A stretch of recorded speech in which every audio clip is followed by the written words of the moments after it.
Okay, so this is my evening session on answering your questions, and I'm just shuffling papers because I just finished teaching an online class, and I made some notes which I can't find now, so I'll have to do without them. So I thought I'd talk about for a few minutes to start off with about health resilience.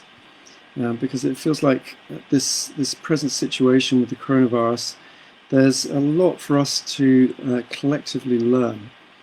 A lot of people are reflecting on what we can learn from this present situation, and saying that things are going to be different afterwards. I think some things will go back to normal, and maybe other things won't. So I want to talk about health resilience. So this idea of resilience has been around in ecology for quite some time, to do with the environment. So if one goes to a particular place in nature, or an island or forest or whatever, how resilient is that ecological community to change? If the weather changes, if the rainfall changes, if the pollution changes, it's useful to know how resilient that ecosystem is. So, for example, we're finding out that coral reefs have a pretty low resistance, and we've already lost a lot of coral reefs around Australia and other places because they're very delicate. They don't have a lot of resilience. Then people have been talking in the last kind of 5 years about social resilience. How resilient are we individually and communities and nationally and internationally in the globe to change, especially in the face of climate change that is really having an effect now on weather patterns. Seas are warmer, tornadoes and hurricanes, typhoons are becoming more severe in North America, Japan, other parts of the world. We're in the UK, Northern Europe, we're getting more flooding happening because warmer seas mean the air can hold more water, which then gets dumped on the land. So people are talking about how resilient are we in society. How much change can we put up with and adapt to? And people are looking at this now because they're realizing that we have to get better at adapting to change. And they're looking at how to change infrastructure and systems and so on. And we've seen our health systems really kind of tested. Very strongly tested by the coronavirus. So I want to introduce another subject, which is our health resilience, because people aren't really talking about this, and the more I see what's happening, the more I feel how important it is to start talking about health resilience. How resilient are we in our health?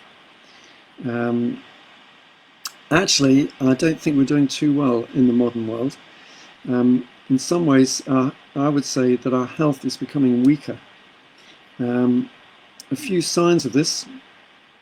One is how allergies have become much more common in the last 20 to 30 years. So a lot of people are developing allergies to airborne things, hay fever, from pollen. So we've lived with pollen. All of our evolution for millions of years, we've been living with pollen, and now it's creating problems for people. And dust, animal hairs, house dust, etc., is creating problems for people. So people, instead of their health being more robust, actually has become more sensitive and easily upset. And the same thing with food allergies as well. Food allergies 30, 40 years ago were really quite rare and not common at all, whereas now many people are having problems with eating gluten and peanuts and fish and eggs and various different kind of foods.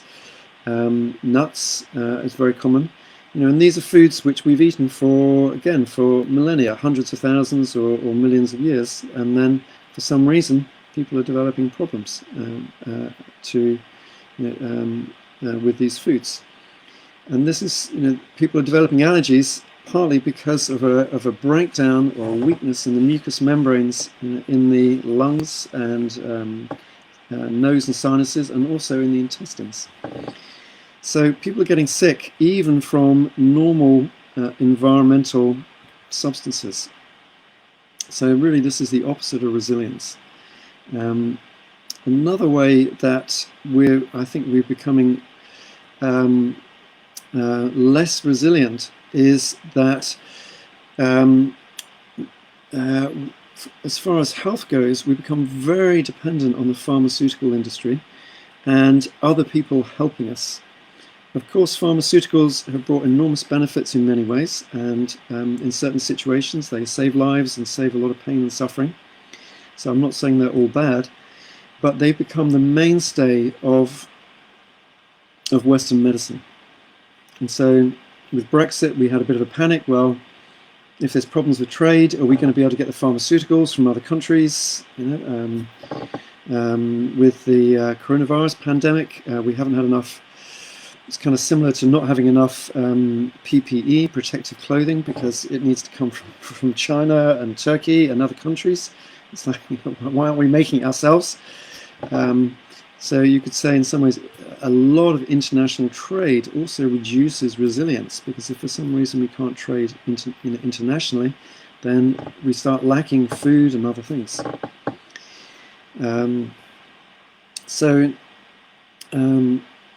In some ways, as far as health goes, we become less resilient.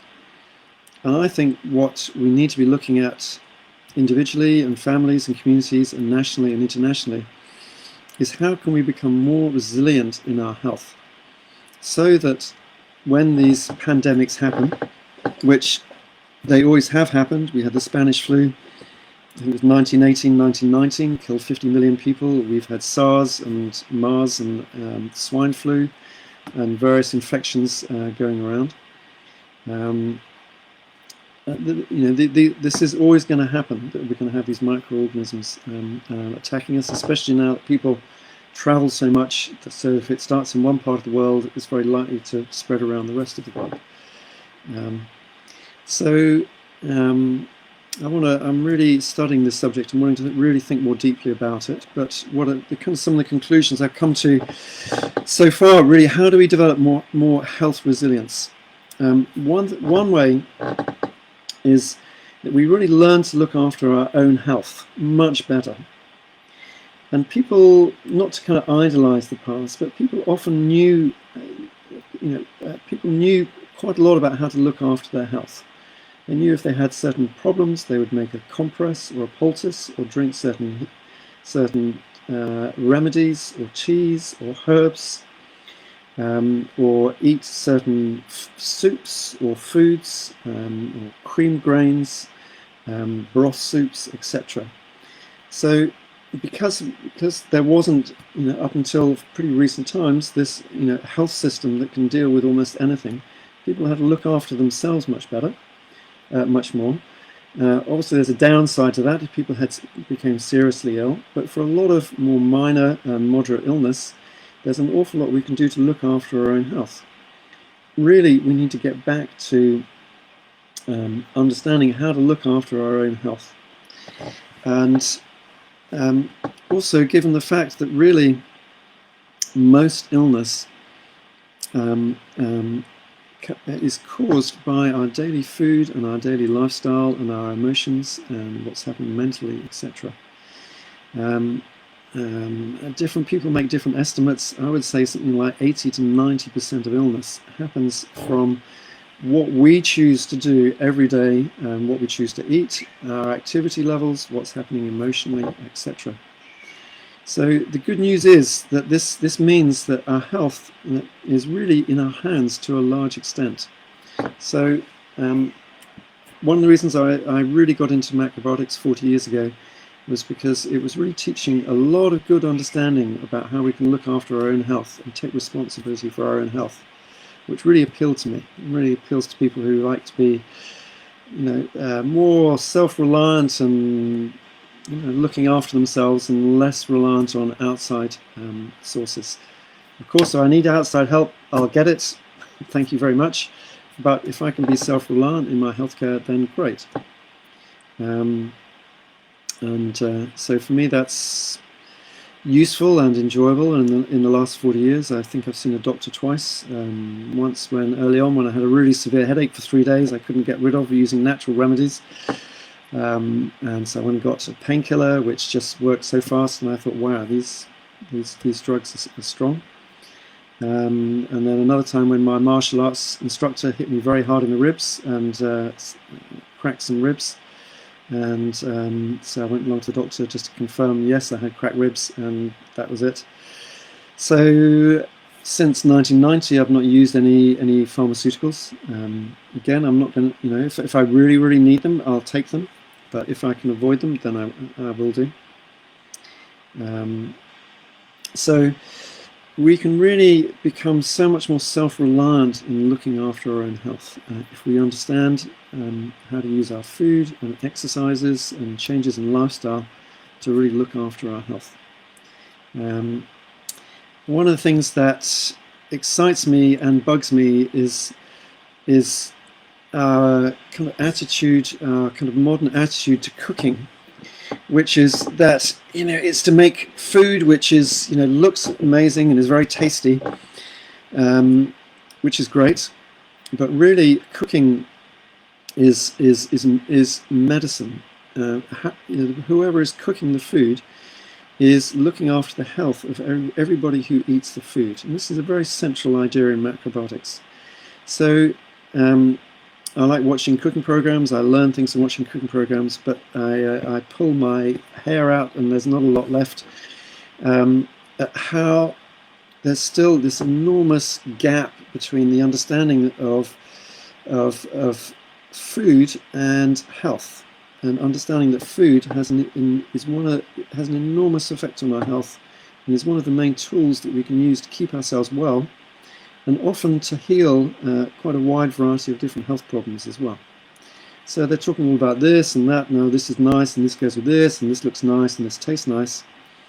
Really, what I would like to see is a cooking program which is really talking about the health benefits of different foods and different dishes, and how we cook the food to have different health benefits. Because really, we really need this in the modern world right now. So I'm going to start, I really want to explore doing some more videoing later on this year when we come out of the present lockdown, and I really want to make some videos on this subject, to really start getting over how food, it's to enjoy, but it's also medicine. It's medicine, and we really need to start looking at it in that way, and really, really considering cooking to being a high art. So these are a few of my kind of initial ideas on how we create more health resilience. Then if we get epidemics or pandemics or other things happening, people's health is going to be stronger and more able to deal with it. And if people understand how to look after their own health, if we're getting infections or flus or not the kind of really serious coronavirus symptoms, then there are things that we can do to help ourselves, to help reduce the symptoms. So there was on my personal Facebook there was a very interesting little story from someone who had coronavirus, and she used an old remedy, and she was getting quite serious symptoms. It was gradually getting worse, and she felt that she was on the way to probably having to go to hospital, and she was getting feverish. So the infection was really having a big effect on her lungs, and she looked up this traditional remedy, which sounds crazy, but actually isn't, of chopping up an onion finely, wrapping it in a cloth and putting it on her chest, and she found instantly this started relieving some of the symptoms. So a traditional remedy in macrobiotics, which we use in a similar way as potato plaster, again, chopping up raw potato very finely, mashing it and putting it on. And what both of these compresses do is they draw out a lot of heat. A lot of illnesses are associated with either cold or heat, and if we apply the opposite, it can really help reduce the symptoms. So she found that this onion plaster really reduced her symptoms, and she got better, and she felt going to hospital, which I thought was really, really interesting. So there are so many of these home remedies, teas, drinks, certain foods, and food recipes, etc., that we can use to help our own health. And if everybody knew that, if we got back to this being kind of knowledge that was in every kind of family, and it was passed down in families and learnt, then we would become much more resilient in our health. And then when we get these kind of health scares, then it's going to be easier to cope with both individually and nationally. So those are a few of my ideas on really one of the things we really need to be looking at, which is not only ecological resilience and social resilience, but also health resilience.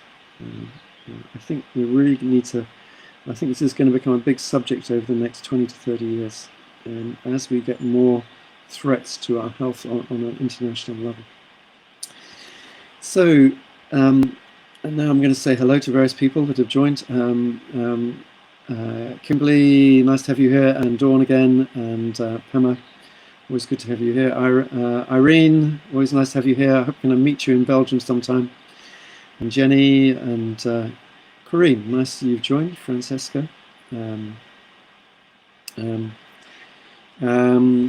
So Francesca, you're saying, great, I don't do any of this. Presumably that's kind of the bad eating habits and living habits. But I love the idea of macrobiotics, and so enjoyed my visit to the school in Totnes too. That's great, thank you, Francesca. And Herd, what do I think of a mustard plaster in such a situation? I think a mustard plaster doesn't go quite so deep. It can be quite useful for if there's a lot of mucus stuck in the sinuses here or here. We could make a mustard plaster, and that's by mixing some fresh dried mustard powder with some water. And don't put it on your skin, because it will burn your skin if you leave it on. So you put it on greaseproof paper, and then wrap it up, and you put the greaseproof paper on your sinuses, and that heat can start loosening up the mucus inside. Something else that was interesting was that the person that used the onion plaster, she said after a while the onion, because of that pungent quality, started really irritating her skin, which was a bit of a disadvantage. So that's where a potato plaster could work better. It's not going to have that irritation for the skin.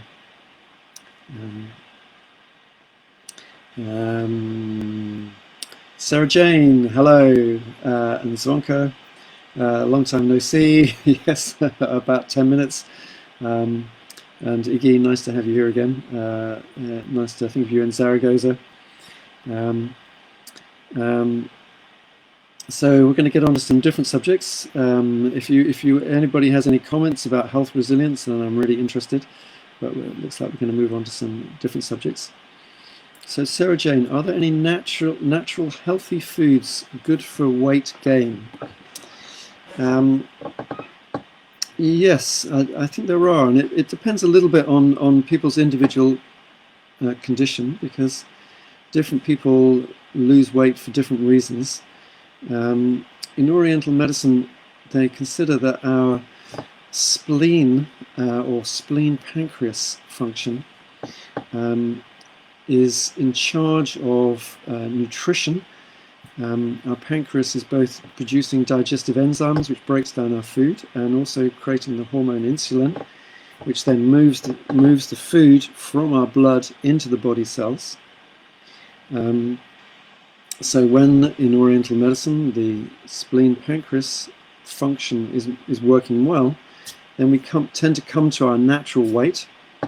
And if it's not working well, if it's becoming depleted, then our weight can fluctuate. And for some people may put on weight, and some people may lose weight. So we're wanting to think about nourishment in different ways. And there's food nourishment, and there's also emotional nourishment, and there's also work and life nourishment, and all these are very related. So as I'll talk about foods for weight gain in a minute, but we also need to check out a person's overall kind of attitude and feelings and lifestyle around nourishment. So, for example, if we were the way we learn to nourish ourselves well, partly is if when we were children we were well nourished. And I don't just mean with food, but we were as people and as special souls. We were well nourished. We were hugged and listened to and valued. And that way we learn to value and value ourselves and feel that we're worth nourishing. And not only with food, but also emotionally, and by doing the kind of things that we enjoy in life, which then bring nourishment. Whether it's certain work, reading a book, walking in the countryside, good company, time with family, time with friends, eating well, lying in the sun, resting, whatever it is that's nourishing. So we need to look and see if that sense of self-worth and nourishment has got knocked off, or is undeveloped, as it is in a lot of people. A lot of us maybe weren't so well nourished, or maybe our parents didn't nourish themselves well, and so we didn't have an example of people that did things which, just because they feel good and feel nourishing to our being.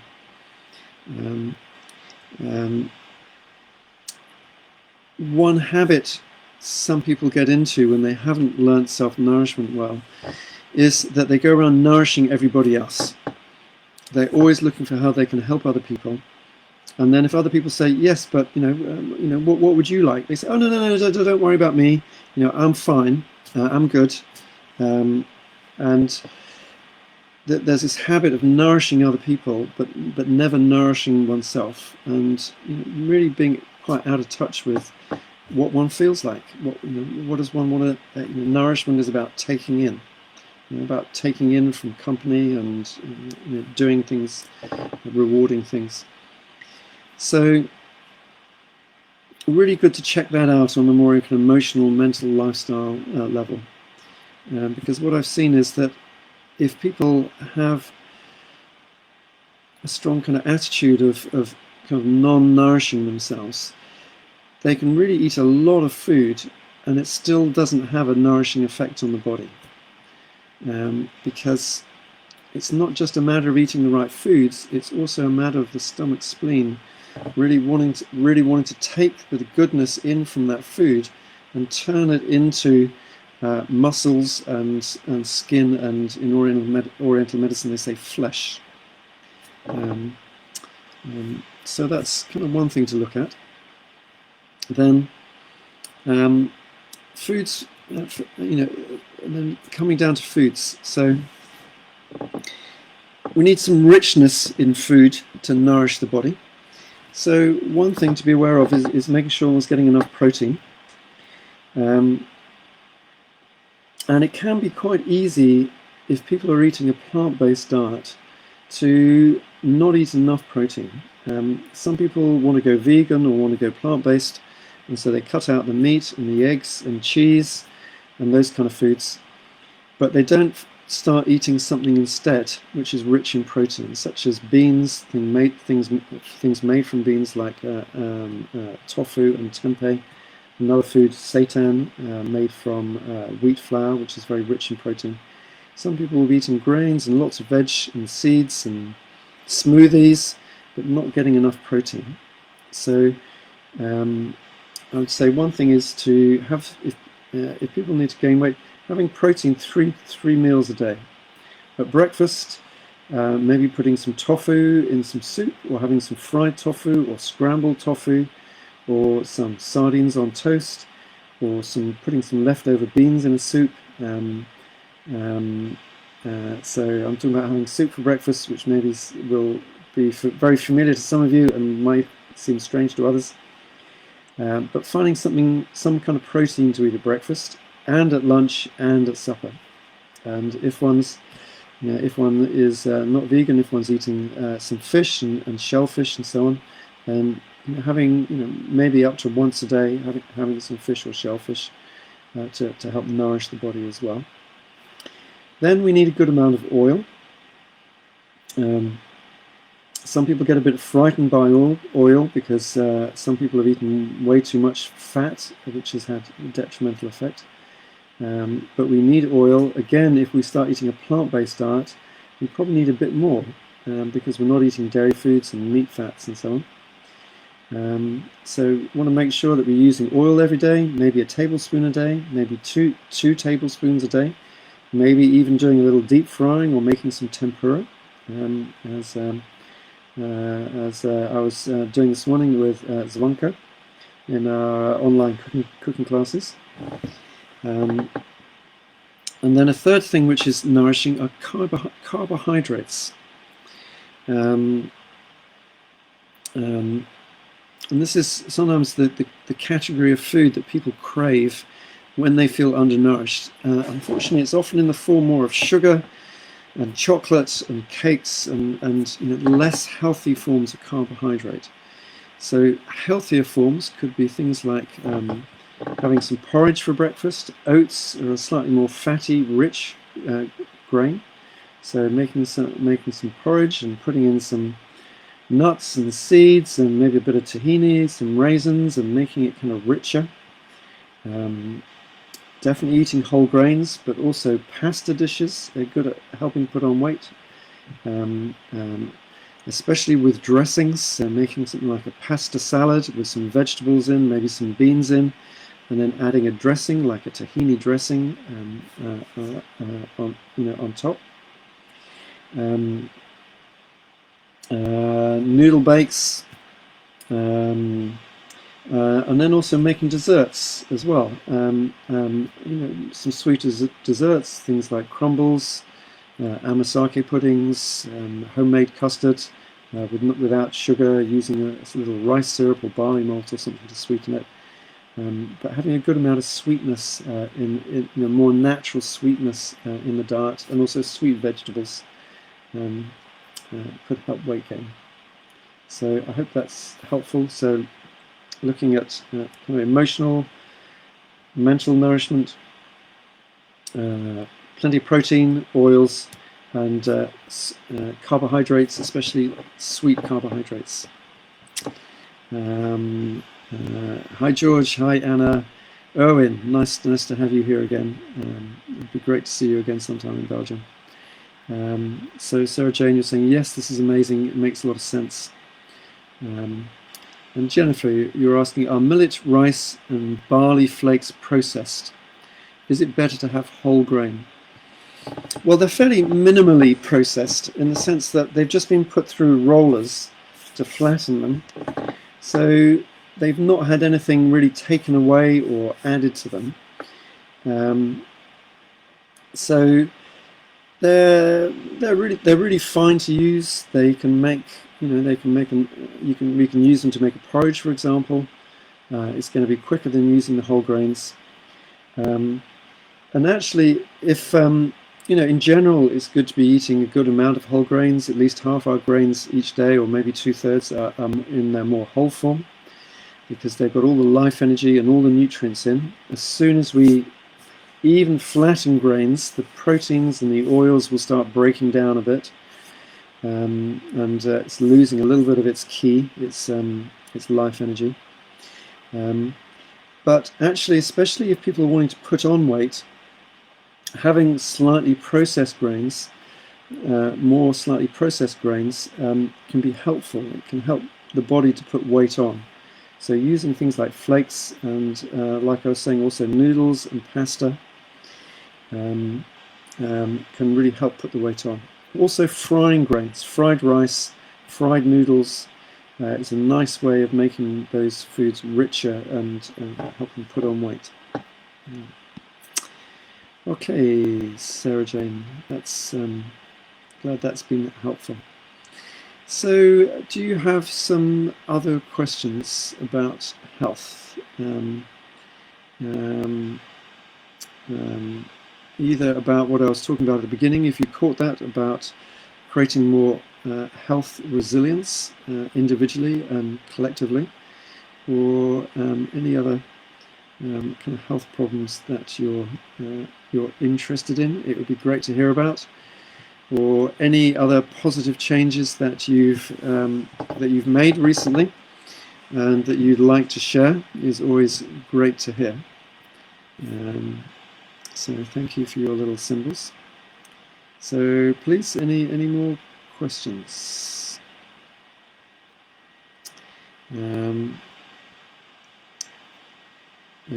So Jennifer, you're asking, do I eat dairy foods?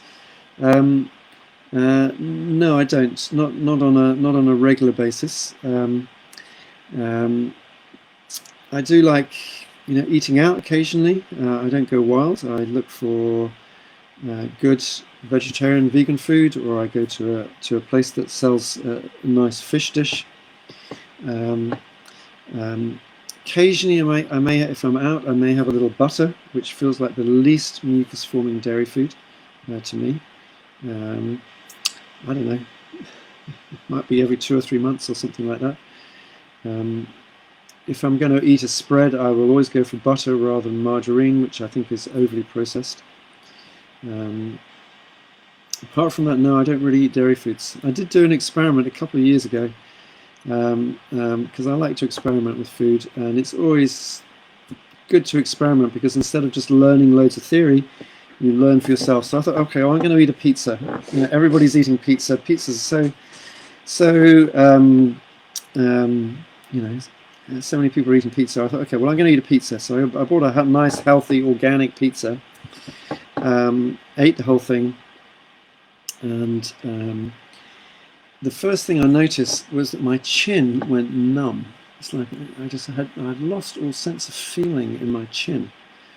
And then I started developing these deep spots underneath my, deep underneath the skin, which went on from, and this numbness and these deep spots went on for about 10 days in my chin.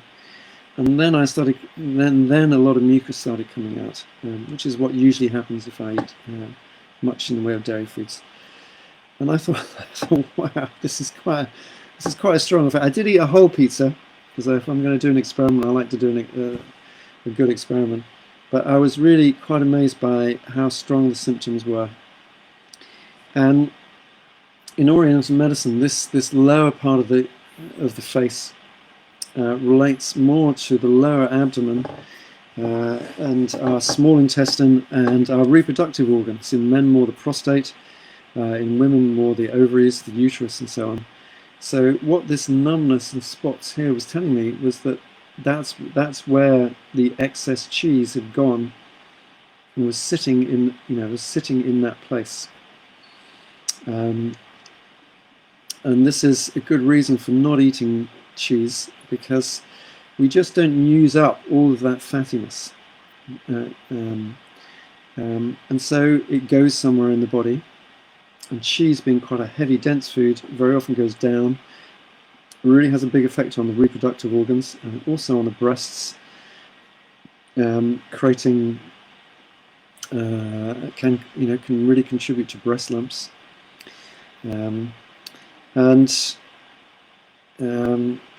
This may not have an effect for a long time, but in men, really, a lot of men over the age of 50 develop prostate problems, particularly prostate enlargement, which really comes from eating pizza, eating these rich, fatty, high-protein foods. which create excess, and that's one of the places the excess goes.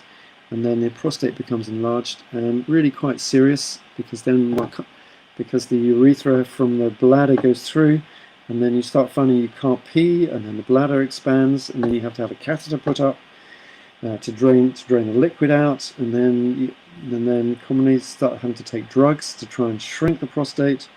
And if all of that doesn't work, then either cutting or surgically or with a laser, cutting some of the prostate out.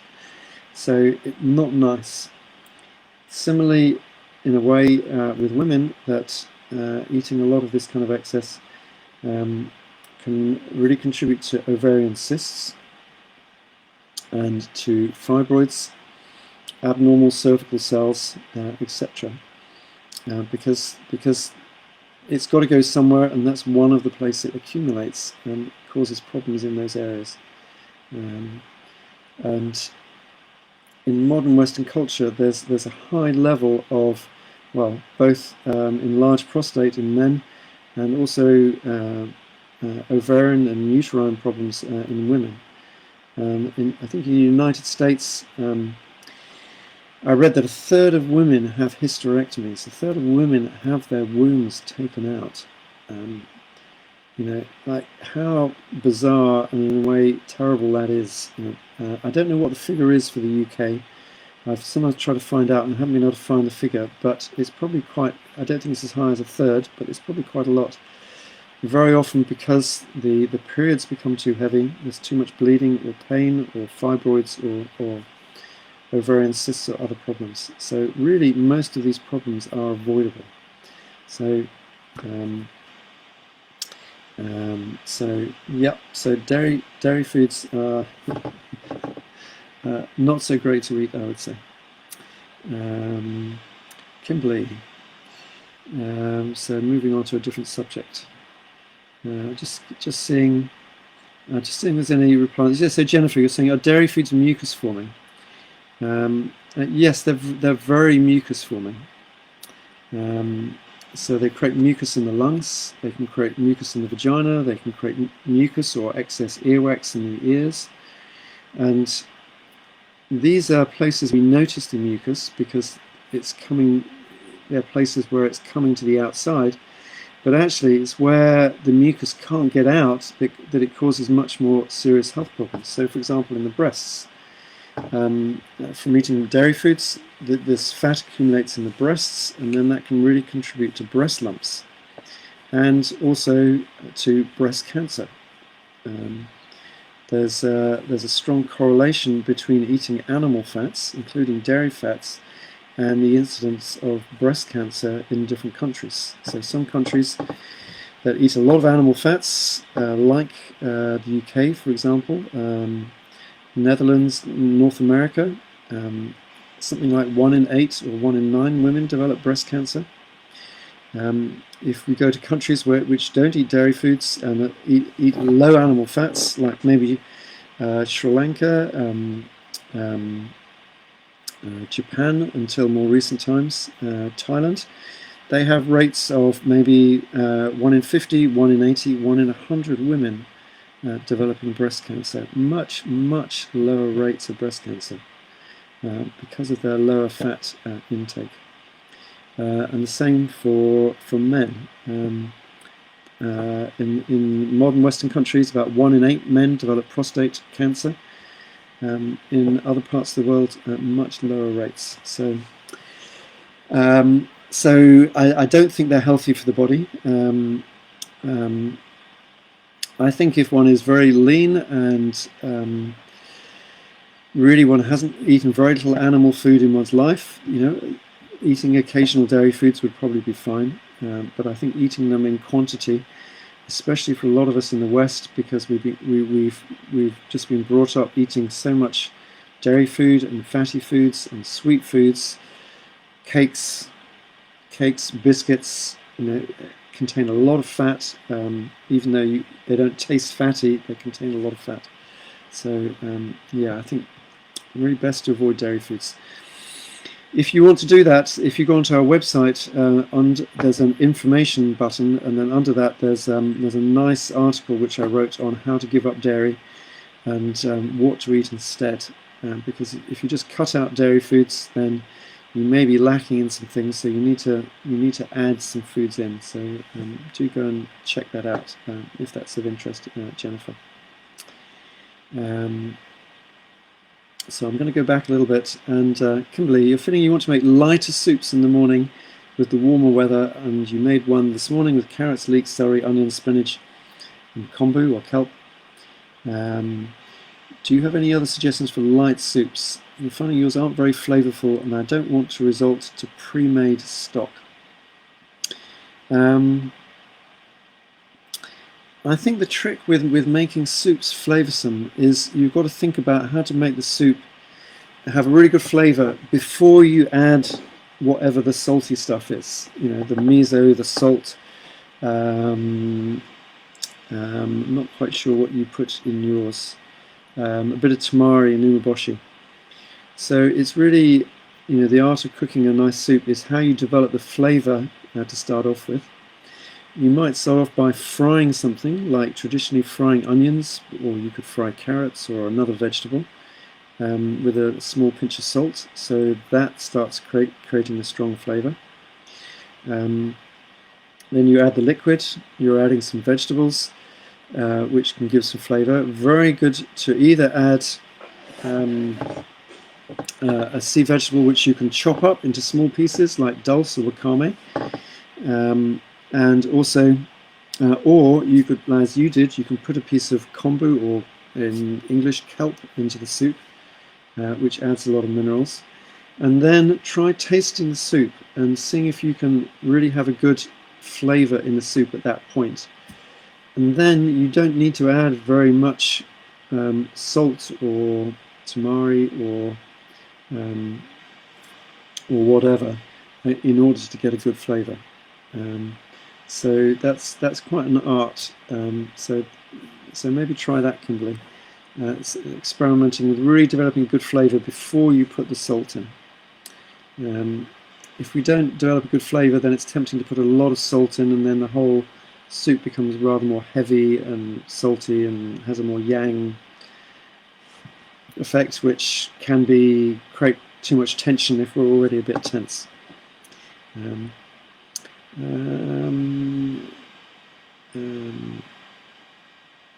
And you're also asking, Kimberly, you're struggling with grief at the moment. Specific foods to support yourself. That's an interesting question. Kind of two things come to mind. One is to eat quite light food, which it sounds like you're probably doing already. You know, quite light grains and light vegetable dishes, because this helps our emotions and our grief to come out, rather than if we eat heavy foods, a lot of bread and peanut butter and long cooked heavy foods, that's going to tend to push it back in again. So good to eat lightly, and then really just let your grief flow. And if you can cry, then crying is a great way of releasing grief. So crying as much as possible.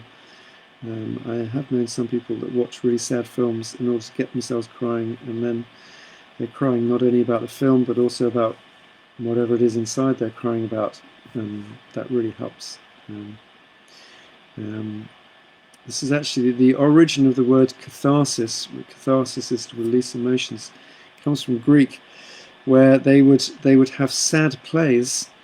So, and the idea of the sad plays was that everybody would cathart, everybody would cry and wail, and then afterwards feel much better because they got all of that out, which I thought was a very, you know, they would do their emotional work much more communally than often we do these days.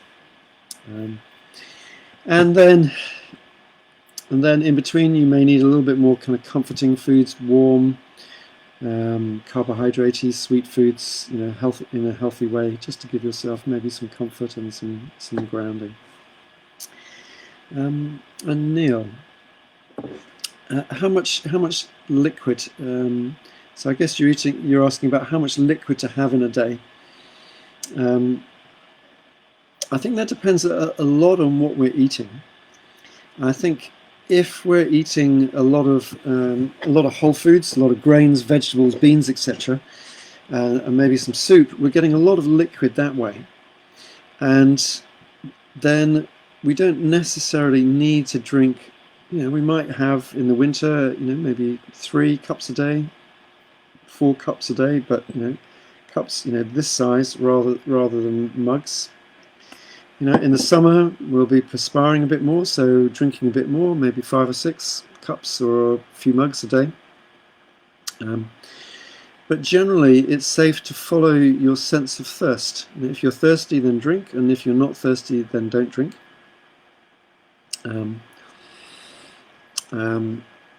If one's eating a lot of dry foods, such as meat, eggs, cheese, bread, then I think we need to drink more, because we're not getting much liquid in our food. So if we're having bacon and egg for breakfast, and followed by toast, and cheese sandwiches for lunch, etc., meat and potatoes, and whatever for supper, then we probably need to drink more.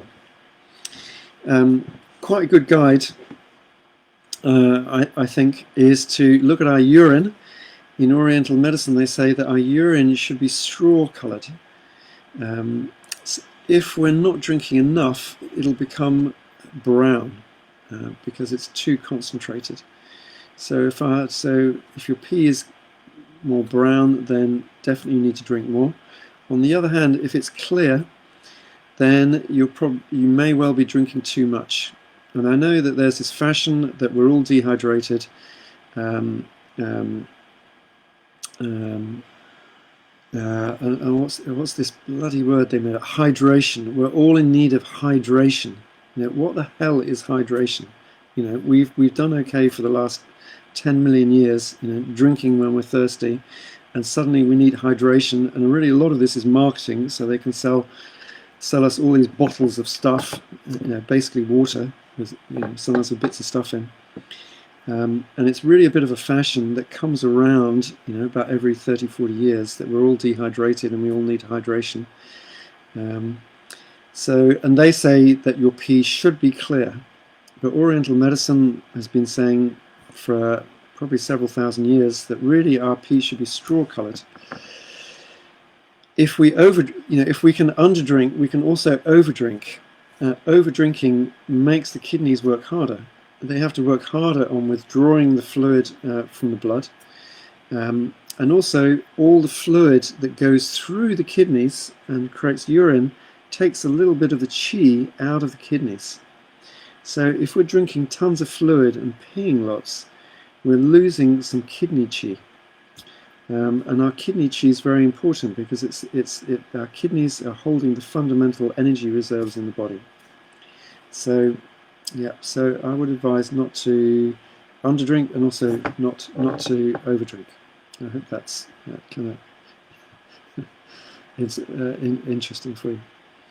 And Zvonka, you're already preparing macrobiotic food. It's hard to eat less sweets. It is macrobiotic sweets, but I need it every day. I know many things, but it is hard not to eat sweets. What do you suggest? Well, it depends what you're eating. I think some people, it's absolutely fine to have a non-refined sugar dessert every day made with fruits or amasake.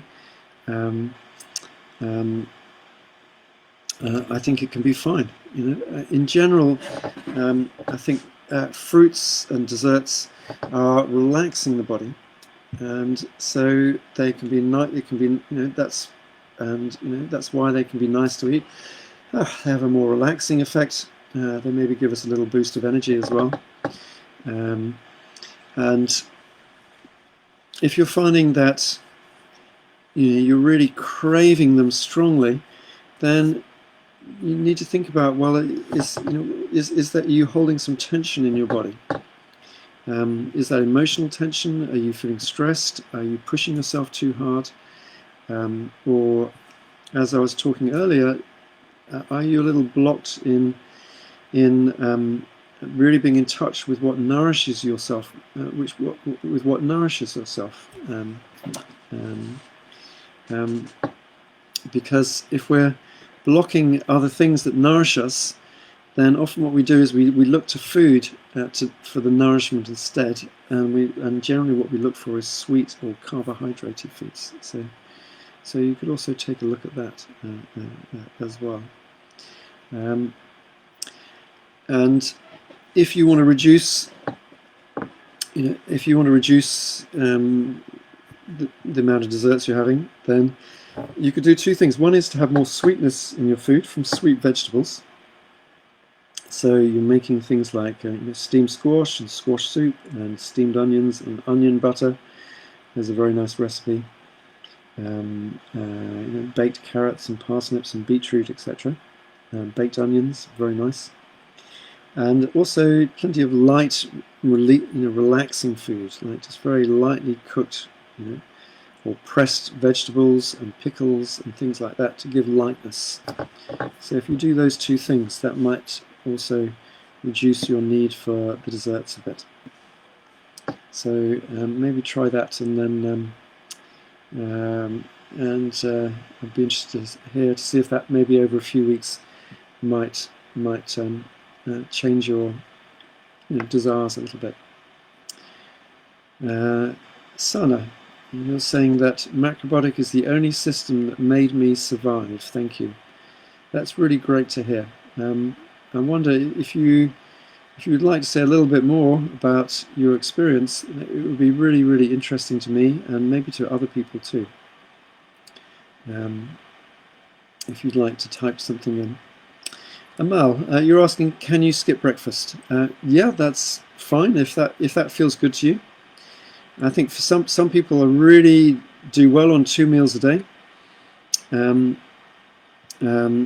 Other people, if they skip breakfast mid-morning, they start getting very hungry and weak, and which is an indication that they need to eat something for breakfast. But if you find you can go through to lunchtime and your energy levels are good, and you're not getting any food cravings, then that's absolutely fine.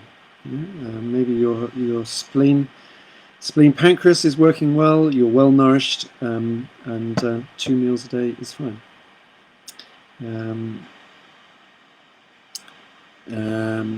Yes, so Kimberly, just going back to the soups, saying that that you're finding you're putting too much salt in soups. So yeah, you need really try practicing that art of developing a good flavour in your soup before you add the salty seasoning. So taste it before you put the salty seasoning in. So Sarah Jane, also dealing with grief. Yeah. It can be a tough emotion, but it needs to come out. And then we feel better. Then we get it off our chest, and then we feel better, and then we feel lighter. It's a letting go process. So we've got to let go energetically, even though it feels painful when we're in that letting go place. Afterwards, we'll feel lighter and also freer. Yeah.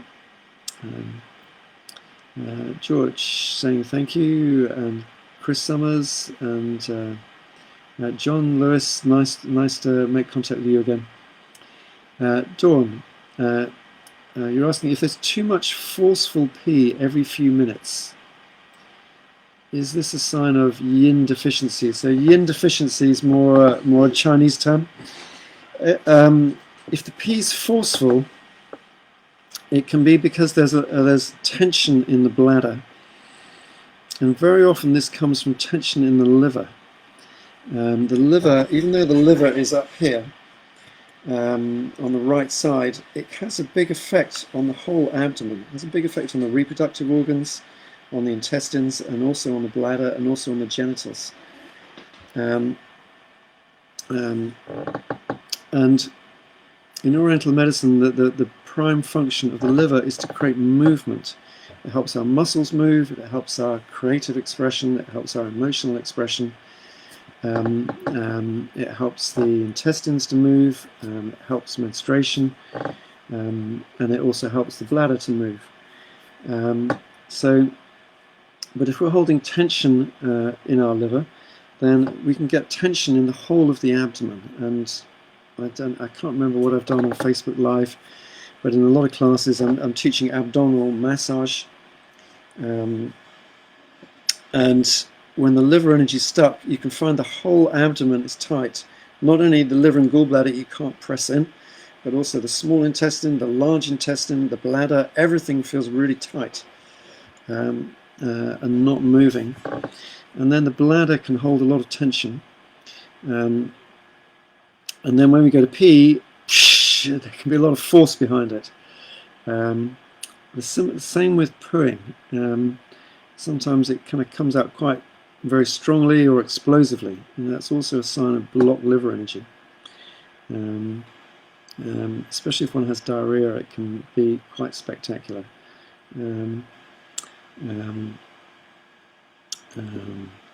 So I would think of it more, if there was more, in Chinese terms, yin deficiency, which is in macrobiotic terms, it means more a lack of deep energy in the body, which we might describe in macrobiotic terms as low kidney energy. That would tend to produce, needing to pee frequently, but with very little force. Yeah. I'm sometimes just amazed by what you can understand with Western medicine. It just seems, with Eastern medicine, it seems like it's just looked at absolutely everything. Kimberly, any advice for a tick repellent? And you've had a run of them recently, and 3 in the last week.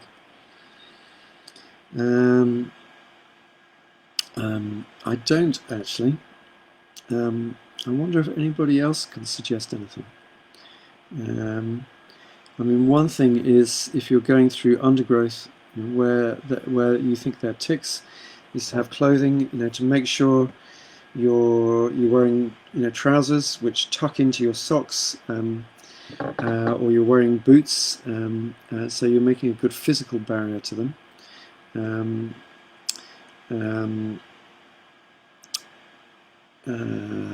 And this maybe is quite important because ticks carry certain illnesses, and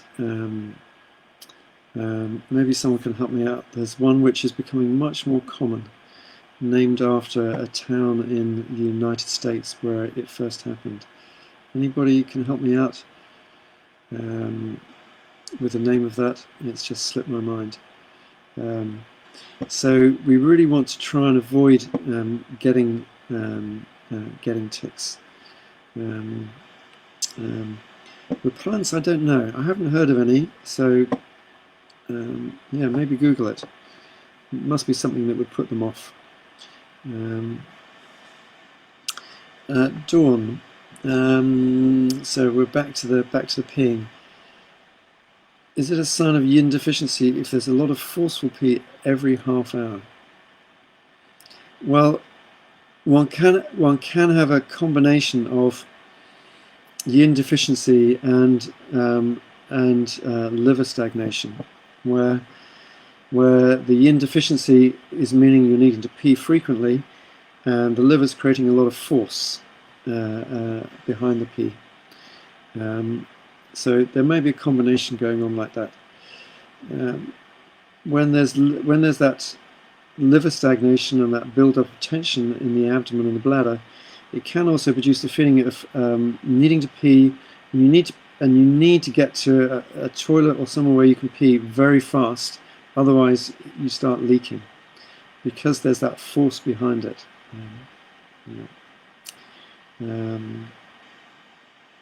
Okay, Lyme disease. Thank you, Kimberly. So Lyme disease was first noticed, I think, in the 1960s or 1970s, and it seems to be becoming more common. And some people get very little in the way of symptoms, and other people get really quite serious symptoms.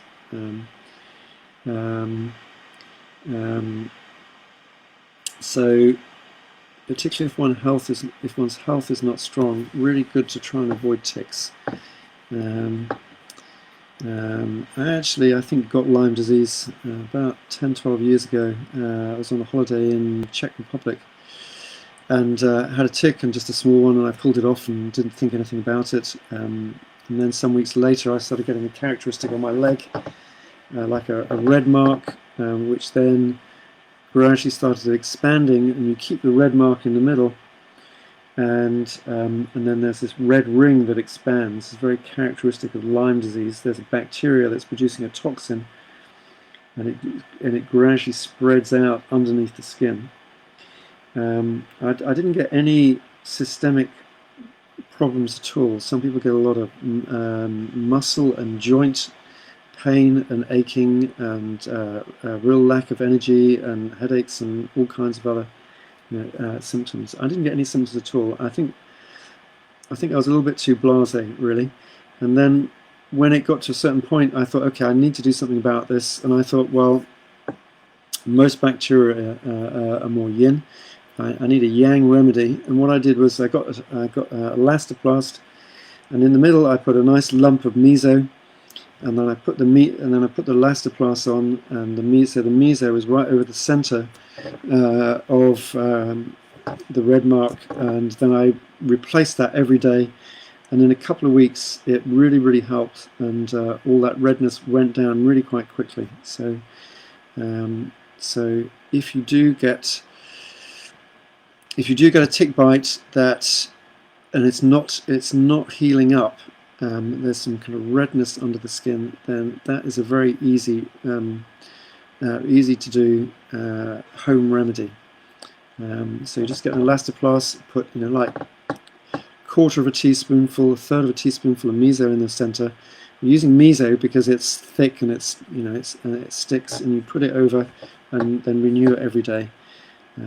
So that worked well for me. Hi Hannah, nice to have you here. Be great to see you again. I remember well when we met up in the Lumar Cafe. I hope all's well with you and your kids and family. Irene, you're asking about more detail on the onion plaster I spoke about. So you need to cut the raw potato finely and then mash it. So what she said with the onion was just cutting it up very finely. And she said actually half an onion, which didn't seem like a lot to me, and then wrapping it in a tea towel, a bit like just wrapping it in the middle of a tea towel, tying it up and putting it on her chest. So that's what she said. For a potato plaster, you have to cut the potato up really small, and then if you can put it in a pestle and mortar or a saucepan and hit it with a rolling pin or in a surabashi, and really mash it and break up those bits, and then and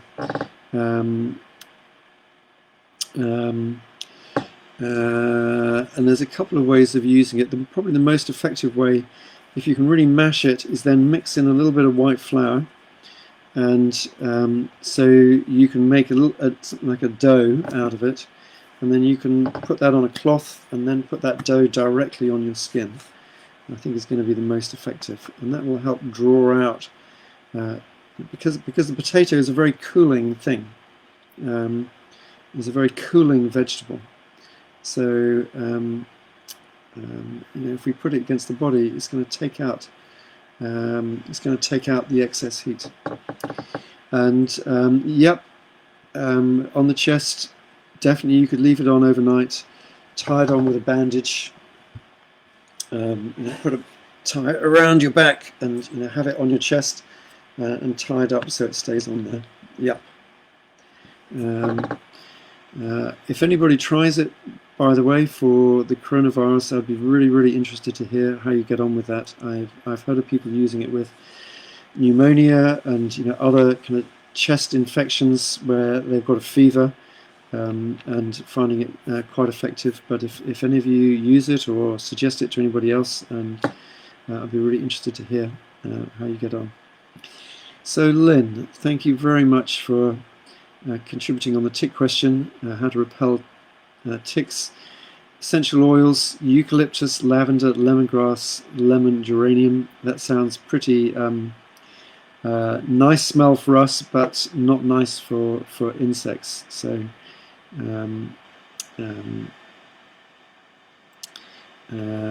so there we go. That sounds like a good mixture.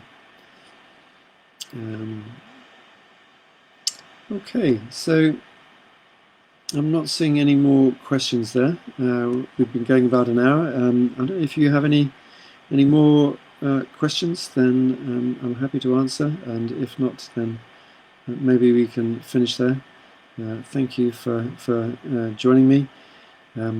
It's very nice that actually it feels like I know most of you already, which is very nice to have you here asking questions. Makes me want to see you in person. Some of you I'm seeing on some of the online courses I'm doing. If you're wanting to do some more in-depth studies, do check out the online courses I'm doing over the next couple of months. In particular, there's one which has been very popular called the 6 Steps to Health, or 6 Steps to Wellbeing, where I'm going into 6 2-hour classes where we're really going into a lot of depth with 6 different major systems in the body: digestive system, respiratory system, reproductive system, liver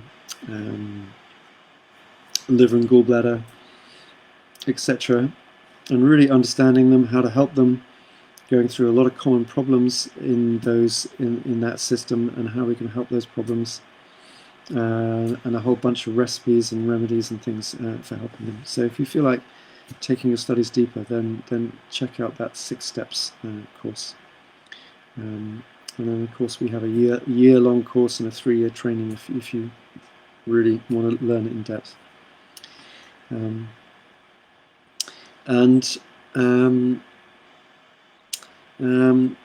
Kimberly, thank you for asking about the staff at the school. So, most of the school staff actually are kind of self-employed and come into work. So, unfortunately, have been hit hard by the lockdown, and I'm in touch with them, by phone and email, but I haven't seen most of them. Karen's had to come in a few times to do a bit of work in the office that she can't do from home. So, yeah, kind of difficult times in many ways. And Amal, you're asking for advice on skin disease. I wonder if there's any skin diseases in particular, because there's some different ones which have some different causes and may need some different help. So I don't know if you want to say any more about any particular kind of skin disease: eczema or psoriasis or spots or acne or rashes. I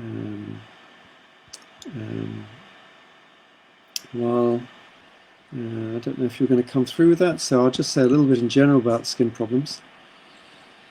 There's okay, so you're asking about vitiligo, which is where the skin becomes white, sometimes on the fingertips, or sometimes spots on the back, or different places. Can be kind of quite slight, or there can be a lot of it. I've only seen a few people with it. I haven't seen people where there's a lot on the hands. I've seen people with it, some on the back and coming down the arms, little spots of it.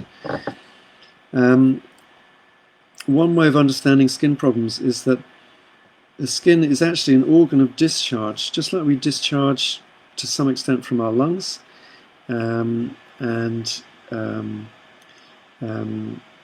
also we poo, we pee to get rid of excess. Also, our skin is an avenue of discharge. So if we eat a lot of excess, like sugar or fatty foods or chemicalized foods, these come up to the skin and can then create skin problems. If we eat a lot of, in what we would call in macrobiotics, a lot of strong yin foods, like sugar, a lot of tropical fruits, chemicalized foods, coffee, that can create more redness and more red rashes in the skin. I once had a mother come to see me with her baby, a few-month-old baby, who'd had a rash over its whole body since I think it was a she, since she was born, and really wanted help. And so I asked the mother what she was eating during pregnancy, and she was eating 4 oranges a day because she thought that it would be good for her, for vitamin C, etc. So that's a lot of oranges every day. 4 sevens, 28 a week, or something like that. She was eating. So that's a lot of yin. It's a lot of fruit sugar. So of course, everything that was in her blood was also going into the baby's blood, and was then in the baby's body. And because this is yin, it's coming out to the surface of the body and was creating this red rash. And when the mother really cut down on those yin foods, then the rash cleared up fairly quickly. Then if we're eating more fatty, oily foods, then we may get more white spots, or more pussy spots, boils, acne, where there's kind of pussy stuff coming out of the skin. With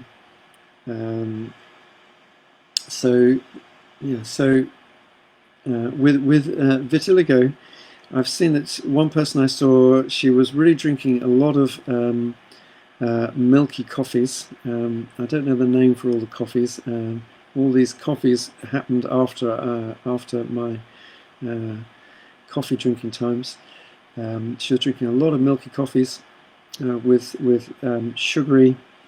sugar, and also sugary cakes and so on. And she was getting white spots all around here. And when she cut that out, or greatly reduced it anyway, it helped it to clear up. So I think it could be. It depends how often it depends how severe problems are. But if people are willing to really change their food and look at their lifestyle, then I think there's a good chance you might lessen the symptoms or clear it up. So I hope that's helpful, Amal. So is chocolate okay to eat? Well, that is a very good question, which I get asked quite a lot. If we think about what's in chocolate, there's the cocoa, which is tropical, which is a little bit stimulating. Then there's always some sugar or sweetener in it. If you ever tried 100%, try 100% chocolate. It's actually bitter. Cacao is strongly bitter, which is why sweetener is added to it. And then, obviously, with a lot of chocolate, there's also dairy foods. There's some milk and cream, etc., in it. So, out of those three, the cacao is probably a little bit stimulating, but not so harmful. The sugar, I think, definitely is, even if it's dark chocolate, healthy chocolate. It's still, look at the ingredients. It's still 15-20% sugar or sucrose or agave or some strong sweetener, and then there may also be some milk in it. So it's the milk and the sugar that really isn't so good. And earlier on I was talking about nourishment, and I think one of the reasons why chocolate is often very attractive is because it feels very nourishing. It's sweet, it's creamy, it's fatty, and